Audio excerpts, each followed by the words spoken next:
Did you know that in 1955, when the King of Saudi Arabia, Saud bin Abdul Aziz, visited India, Nehru had arranged for the Kashi Vishwanath temple to be covered and concealed? Shocked? Well, here are the details. Kashi is one of the holiest of sites for Hindus and also one of the oldest inhabited cities of the world. The Kashi Vishwanath temple in this very city had been destroyed by Aurangzeb in the year 1669.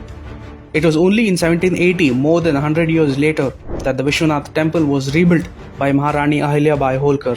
Jawaharlal Nehru, independent India's first Prime Minister, had an Anglophile upbringing.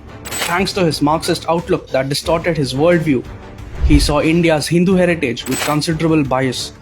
A snob, Nehru had little understanding of actual Indian life or culture or of Hinduism. He promoted every anti-Hindu ideology and movement behind the smokescreen of secularism. This anti-Hindu bias naturally seeped into his attitudes on Hindu temples. So when the Saudi king visited Kashi in 1955, Nehru had the temple covered so as to not offend the king. Not just this, visible garment buildings were painted with the words Kalma Taiba.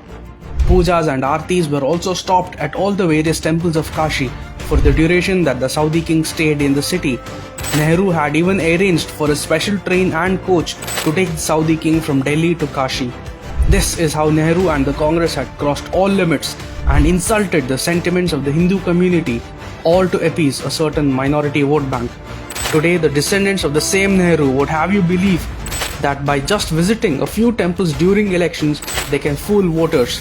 But this is a new India where the nation's leader is neither afraid nor shy to wear his civilizational identity on his sleeve.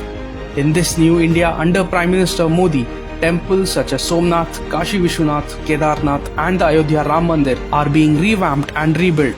The people in this new India are proud of their history and their heritage, and standing along with their leader, they will hold their head high. Jai Hind.